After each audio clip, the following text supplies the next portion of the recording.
علی مولا مولا علی مولا علی مولا مولا علی مولا میرا مرشد علی مولا میرا مرشد.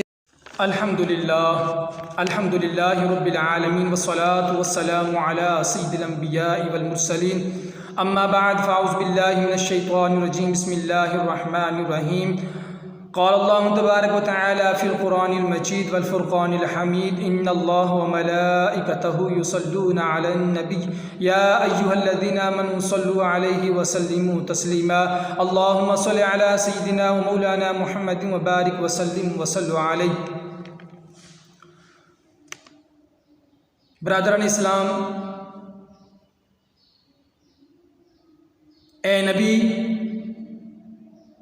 اپنے قریبی رشتہ داروں کو اللہ کے عذاب سے ڈرائیے.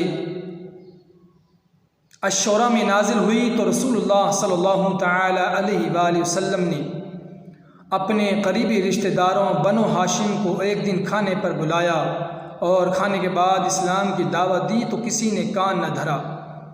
آپ صلی اللہ تعالی علیہ وآلہ وسلم نے 3 بار اپنی دعوت کو دہرایا، لیکن صرف ایک نوعمر لڑکے نے اٹھ کر اکابر بنی ہاشم کے پروانہ کرتے ہوئے بڑی بے خوفی اور جرأت سے بھری مجلس میں فرمایا، اگرچہ میں عمر میں سب سے چھوٹا ہوں لیکن میں آپ صلی اللہ تعالی علیہ وآلہ وسلم کا دست بازو بنوں گا اور آپ صلی اللہ تعالی علیہ وآلہ وسلم کا ساتھ دوں گا. یہ نوعمر لڑکے کون تھے جنہوں نے نوعمری میں ہی اکابر بنی ہاشم کی پرواہ نہ کرتے ہوئے بڑی بے خوفی اور جرأت سے بھری مجلس میں آپ صلی اللہ علیہ وسلم کا ساتھ دینے کا اعلان کیا؟ یہ تھے قریش مکہ کی شاخ بنو ہاشم کے سردار ابو طالب کے بیٹے اور آپ صلی اللہ تعالی علیہ وآلہ وسلم کے چچا زاد بھائی حضرت علی رضی اللہ تعالی عنہ. داماد رسول صلی اللہ تعالی علیہ وسلم امیر المومنین خلیفہ راشد سیدنا علی المرتضی 2290 سے تقریباً 10 برس پہلے ماہ رجب شعب بن ہاشم مکہ مکرمہ میں پیدا ہوئے. آپ رضی اللہ تعالیٰ عنہ ماں اور باپ دونوں کی طرف سے ہاشم نسب تھے.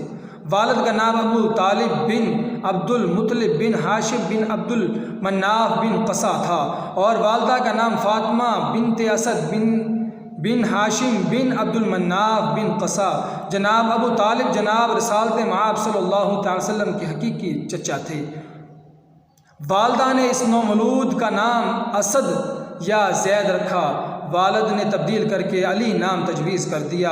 آپ رضی اللہ تعالیٰ عنہ کا لقب اسد اللہ، حیدر، مرتضیٰ اور کنیت ابو الحسن و ابو تراب ہے. مؤخر ذکر کنیت آپ رضی اللہ تعالیٰ عنہ کو بہت پسند تھی. جب کوئی شخص اس کنیت سے پکارتا تو بہت خوش ہوتے، اس لیے کہ یہ کنیت آپ صلی اللہ تعالی وسلم کے پکارنے کی وجہ سے مشہور ہوئی تھی. جناب علی رضی اللہ تعالیٰ عنہ اعلان نبوت سے قبل ہی رسول کریم صلی اللہ تعالی وسلم کی کفالت اور تربیت میں آگئے تھے. اس عمر میں اسلام قبول کرنے سے یہ حقیقت بھی واضح ہو جاتی ہے کہ آپ رضی اللہ تعالیٰ عنہ پر کوئی کفر کا کوئی دور نہیں گزرا اور آپ کا واسطہ صرف دین اسلام ہی سے پڑا تھا. سیدنا علی رضی اللہ تعالیٰ عنہ نے کم عمری میں شعب بن ہاشم میں محاصرت کے دوران آپ رضی اللہ تعالیٰ عنہ نے صحبتیں جھیلیں.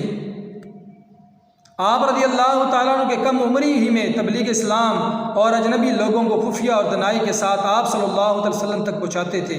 مشرکین مکہ کی سخت نگرانی کی وجہ سے سیدنا ابو ذر غفاری رضی اللہ تعالیٰ عنہ کی آپ صلی اللہ علیہ وسلم سے ملاقات مشکل ہو گئی تو سیدنا علی رضی اللہ تعالیٰ عنہ نے فرمایا، تم میرے پیچھے پیچھے میرے ساتھ چلنا. اگر میں راستے میں کسی کافر کو دیکھوں جس سے مجھے تمہارے بارے میں خطرہ ہو تو میں کسی دیوار کے پاس بیٹھ جاؤں گا. تم اس وقت میرا انتظار نہ کرنا اور جب پھر چلنے لگا ہوں تو میرے پیچھے آ جانا، کوئی سمجھ نہ سکے یہ دونوں اکٹھے ہیں. اور اس طرح جس گھر میں داخل ہوں تم بھی داخل ہو جانا. دیکھیے مشرکین کی سخت نگرانی کے باوجود سیدنا علی المرتضی رضی اللہ تعالیٰ عنہ نے کس دنائی سے سیدنا ابو ذر غفاری رضی اللہ تعالیٰ عنہ کو اپنے آپ صلی اللہ تعالی علیہ وآلہ وسلم تک پہنچا دیا.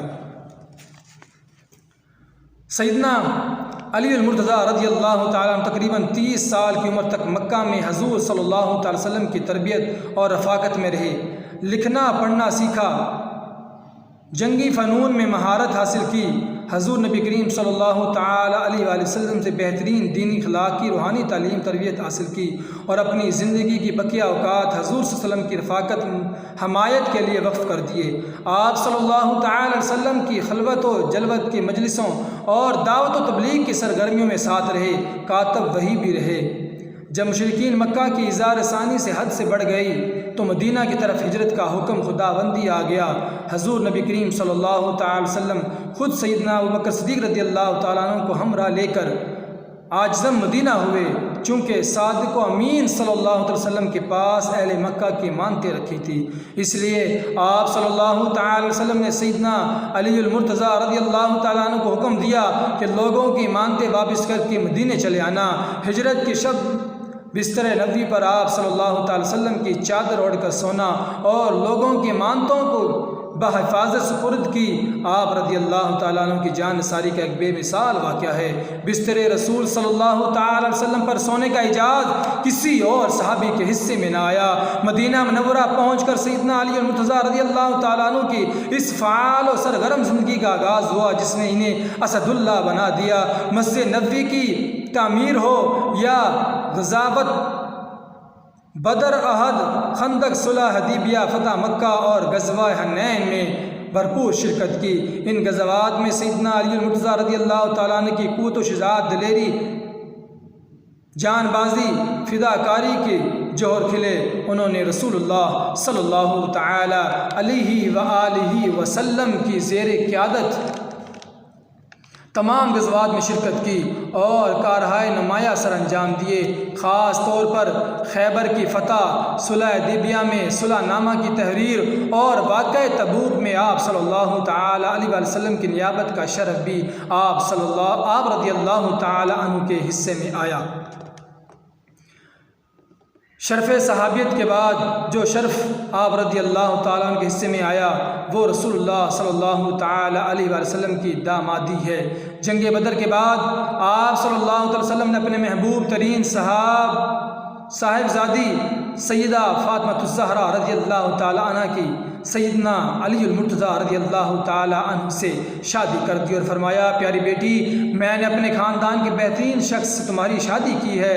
سیدہ فاطمہ رضی اللہ تعالی عنہ سے دو صاحبزادے حسن رضی اللہ تعالی عنہ اور حسین رضی اللہ تعالی عنہ اور دو صاحبزادیاں ام کلثوم اور زینب رضی اللہ تعالی عنہ پیدا ہوئیں۔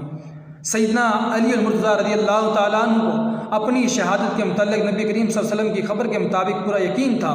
ایک دن نبی اکرم صلی اللہ تعالی علیہ وسلم نے سیدنا علی المرتضی رضی اللہ تعالیٰ عنہ سے پوچھا، اے علی، کیا تم جانتے ہو کہ بعد میں آنے والوں میں سب سے زیادہ بدبخت کون ہے؟ سیدنا علی المرتضی رضی اللہ تعالی عنہ نے عرض کیا، اللہ اور اس کا رسول ہی بہتر جانتے ہیں۔ حضور نبی کریم صلی اللہ تعالی علیہ وآلہ وسلم نے فرمایا، تیرا قاتل سب سے زیادہ بدبخت ہے۔ 17 رمضان مبارک 40 ہجری کو بدبخت ابن بلجم خارجی نے سیدنا علی المرتضی پر حملہ کر دیا، جس سے آپ 3 دن موت و حیات کی کشمکش میں مبتلا رہنے کے بعد 21 رمضان مبارک 40 ہجری میں باعمر 63 سال جامع شہادت نوش کر گئے۔ اللہ رب العزت امت مسلمہ کو سیدنا علی المرتضی رضی اللہ تعالیٰ عنہ کے ارشادات، تعلیمات پر عمل پیرا ہونے کی توفیق عطا فرمائے، آمین یا رب العالمین۔